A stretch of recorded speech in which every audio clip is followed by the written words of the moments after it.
చూడడానికి హైట్ బాగుంది, ఆ కాయలు నిగనిగలాడుతున్నాయి, అవి పండాలంటే పెస్టిసైడ్స్ కెమికల్స్ వాడాలి, దాని తర్వాత మెడిసిన్స్ వాడాలి. జరిగింది ఇది గత 60-70 సంవత్సరాల క్రితము జరిగిన మార్పు ఇది. మాక్సిమం ఏంటంటే మనలాంటి వాళ్ళు ప్రయత్నం చేసేసి కొన్ని పాత వాటిని తీసుకొచ్చి కొంచెం జాగ్రత్త చేస్తున్నాము. వాట్ అబౌట్ విత్తనాలు అండి? ఇవన్నీ మీరు ఎక్కడి నుంచి కొన్ని మొక్కలు వేసి ఉంటారు? విత్తనాలు వచ్చేసి నేను కడియం నుంచి తెప్పించాను, వాళ్ళతో చెప్పి తయారు చేయించాను. కొన్ని మన విజయరామ్ గారి సేవ్ ఆర్గనైజేషన్ నుంచి కొన్ని తీసుకున్నాను. ఇంకా ఊర్లకు వెళ్ళినప్పుడు ఎక్కడన్నా కనిపిస్తే, నాటు మొక్క కనిపించిన, నాటు చెట్టు కనిపించిన, అడగడం అంటే 2 చోట్ల అడుగుతాను నేను. చెట్లు మొక్కలు ఉన్న చోట అడుగుతాను, దేవుడి దగ్గర ప్రసాదం అడుగుతాను. ఇవి 2 తప్ప నోరు తెరిచి అక్కడ అడగను. సో ఇవి అవసరం అనమాట. కానీ ఒక్కసారి అసలు ఇది ఎందుకు స్టార్ట్ చేయాలనుకున్నారు ఈ న్యాచురల్ ఫార్మింగ్?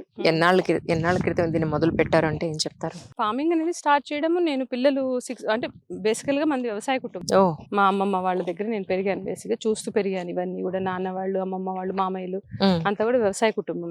సో ఇక్కడ కాకరకాయలే ఉంది చూడు, ఉంది రూట్స్ లో అది ఉంది బేసిక్ గా.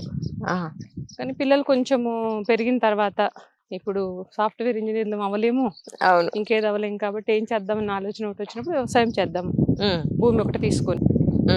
వ్యవసాయం చేసేది అందరిలా కాకుండా మనం మొదలుపెట్టింది 40s లో మొదలు పెట్టాం కాబట్టి హెల్దీ వేలో చేద్దాం.